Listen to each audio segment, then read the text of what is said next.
Another day, another's play. Ako si Flexi, rampadora sa Pilipinas, sa ibang bansa na rumalapa. Tara, samahan niyo ako. Pumunta tayo ngayon sa bahay ni Asukal de Papa.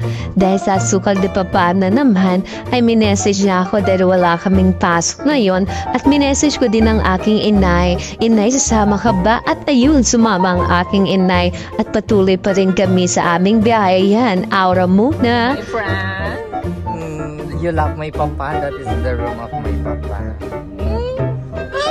Yes, kailangan natin kumayod para umahon sa kahirapan. Dahil dyan, nakarating na kami sa bahay ni Asukal de Papa at may mga naiwang prutas si Asukal de Papa sa lamesa at minukbang na nibaklang ulit ba.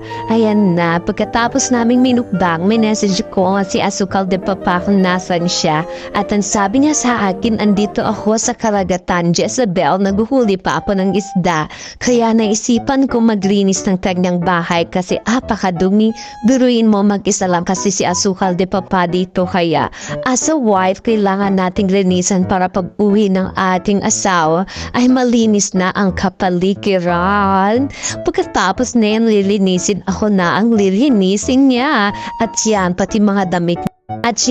pati mga damit niya kung saan-saan nakalagay sa may pintuan at naisipan kong ilabas ang karag-karag na sasakyan niya.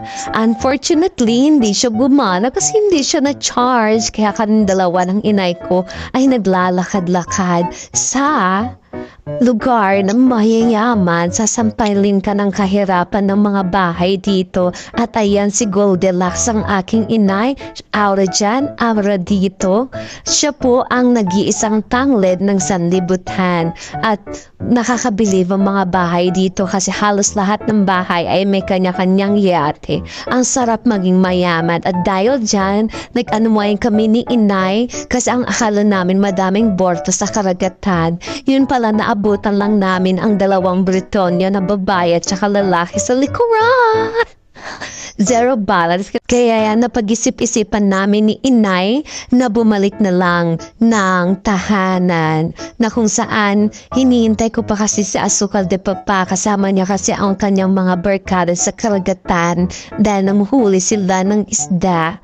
At dahil dyan si inay patimpasaw ang paano-ano lang sa dagat. Kaso wala kami naabutang borta at nag-decide na lang kaming umuwi. Apakaganda ng mga yate dito. Iba talaga pag mayaman ka.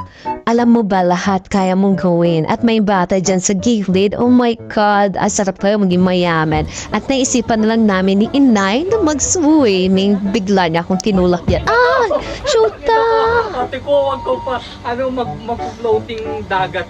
Na kami ng gabi, wala pa rin si Asukal de Papa pero tumawag na siya sa akin na parating na siya after 15 minutes at madami silang nahuling isda at saka masaya ako na nag-e-enjoy din ako kahit nawala si Asukal de Papa at pinagkakatiwala niya sa amin dalawa ng inay ko ang kanyang bahay kaya niya-enjoy namin ang mag-swimming sa fish pan ni Asukal de Papa. Mini swimming pool, kaya yan si bakla nilalaban niya ang pangmalakas na ang panty na kulebra. Hanggang dyan na lang. Paalam!